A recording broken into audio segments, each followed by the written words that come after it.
Hey everybody, how's it going? This is Alberto from A to Z Tactical Academy, and today I have a video about how to buy a used gun and make sure you don't buy something that doesn't work. Alright, so I got the idea for this video because a friend of mine recently told me that he wanted me to help him buy a used gun, right? So he saw a gun at a pawn shop. He thought it was a great deal, great price, and then he says, hey, I don't even know what to look for. Can you come help me out? So I went out there. It was a Smith & Wesson Revolver 686, and we inspected it. It looked great. Obviously, when you go to a pawn shop or a used, consignment store, if you will, they won't let you shoot it prior to buy it, so you kind of have to know what to look for. So how do you inspect a revolver and make sure that you don't buy something that's going to need extensive repairs or that it's going to just give you problems, right? I'm going to make another video for semi-automatics, completely different type of inspection for semi-automatics, but I'll make that video as well available. So I'll put the two kind of at the same time, if you will. So if you're in the market for a great deal, this video hopefully will help you out. So I have here two guns that I've actually bought used myself a number of years back, right? This one here is a Colt Mark III Trooper, and then this one here is a Colt Single Action Army, both in 357 Magnum. So I bought both of them used at different guns. The Single Action Army was at a pawn shop. The Trooper was at a gun store, and it was on a consignment. Somebody was selling it. So I'm gonna go ahead and do the Trooper first. So first thing we're gonna do is make sure that it's not loaded. So you open up the cylinder, and I can inspect here. You can see all the cylinders are empty. All the chambers are empty in the cylinder, sorry. So what do you look for when you, look for a used gun? I would say the first thing you look is on the outside, right? Are there any marks that the previous owner might have done with hammers, with punch pins, with screwdrivers? Has the gun been abused in some form or fashion, right? If it has marks from coming in and out of the holster, and this one definitely does, somewhere around here in the cylinder and in the part of the frame right here. Holster marks are really not a problem. It's really more when somebody tries to disassemble something and they don't quite know what to take apart, that you start seeing scratches, like when a screwdriver just kind of slips off a screw. So that would be the first thing I'd look for, right? Just exterior. Does it look good? Does it rattle when you shake it? The grips, are they in good condition? Things like that, right? So now we go into the function of it. So this one here is a double action, single action revolver. Obviously, again, cylinder is completely empty. So cylinder release should slide very effortlessly without feeling gritty, if you will. And then the cylinder should engage. And then, I don't know if you can see here, I'm gonna try to zoom. But basically the cylinder has very little movement. I'm not too concerned with this. If it was a lot of movement, that means that the timing of the gun is not right. And then you might need to take it to a gunsmith to get it fixed, which will be an internal fix, right? So that's something you cannot do. If you open the cylinder should spin freely, but not, for a long time, if you will, right? So this is about the right time. Sometimes when you try to spin this, it would just do this very little. It won't go several revolutions. That's an indication that either the gun is very dirty or there's a misalignment on the push rod here where you eject the spent shells, right here. If it spins very freely, then it might be that this stem is worn out. So once you do this part, then the next thing I will do is I will close the cylinder, and then I would actuate the double action, and make sure the cylinder, goes to all the positions. Particularly, I like to put a little bit of pressure. So I would just hold the cylinder with a little bit of pressure, if you will, here. Try to zoom. So just kind of put your finger on it, and the cylinder should index and not move in, not hesitate, if you will, right? So if when you start pushing the trigger, pulling the trigger, you see the cylinder kind of back out a little bit with a little bit of drag on your finger, and that's an indication that, again, the timing is not right. So here, a little bit of pressure, everything locks in place. I would also check the trigger, see if it locks, and then do all the chambers in single action mode. Right? This particular Colt has a safety mechanism here. Let me open the cylinder so you see it. This particular Colt, let's see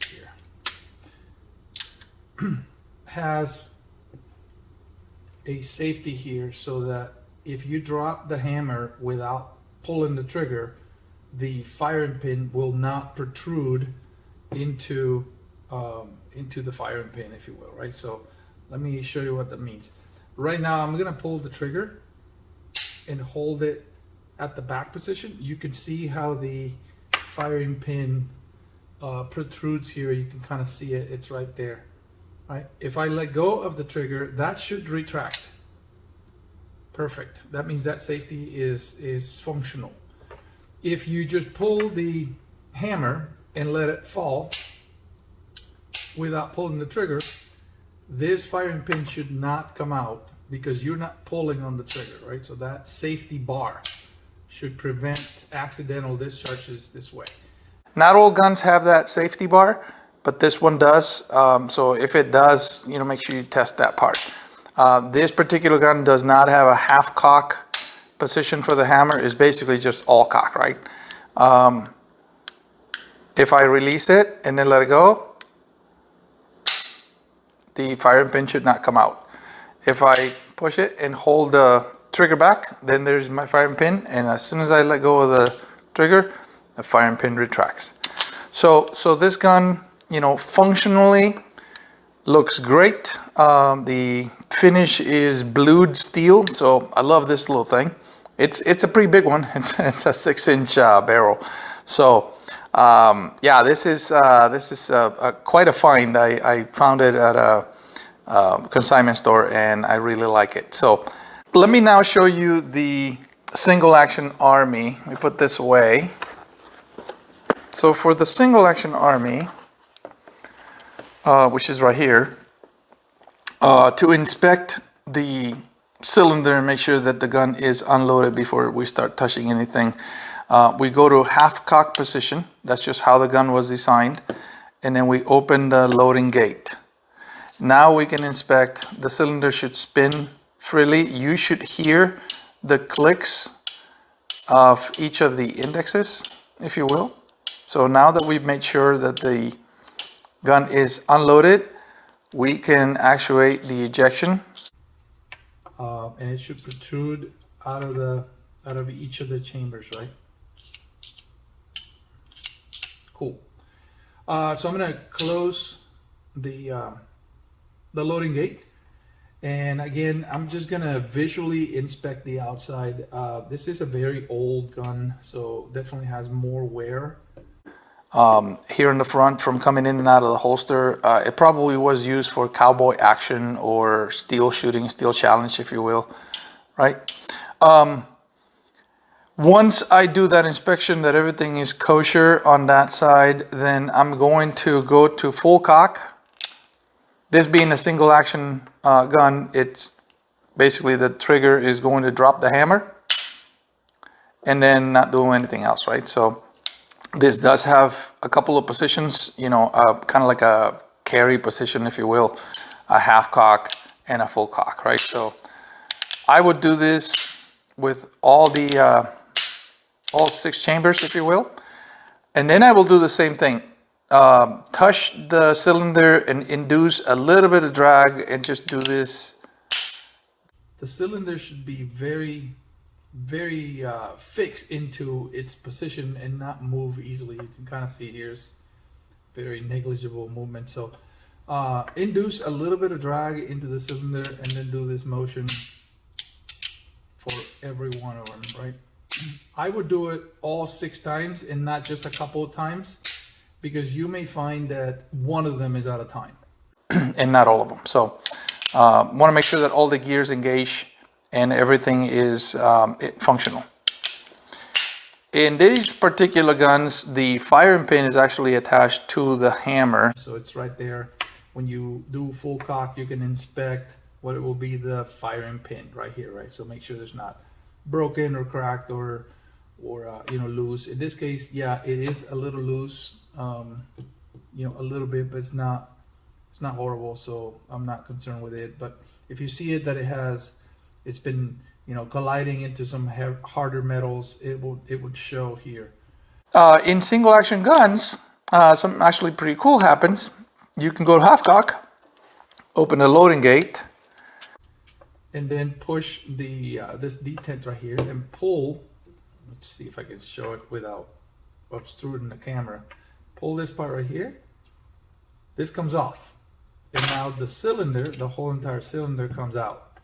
That gives you the chance to inspect all of the components here. This gear looking thing here, this star should be you know, intact. If you see excessive wear on these parts, you should be concerned.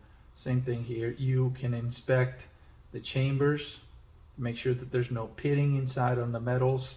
Then you have the chance to inspect the forcing cone, the barrel, and then the face of the breech over here, right? So when I now drop the hammer, I can see here the fire pins protruding right there.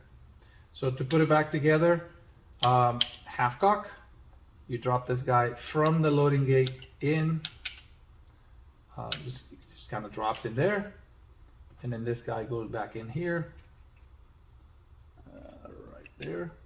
Push this detent and just kind of wiggle until it goes in, and that's basically it. All right, close the loading gate, you're good to go. So that's how you inspect the Revolver.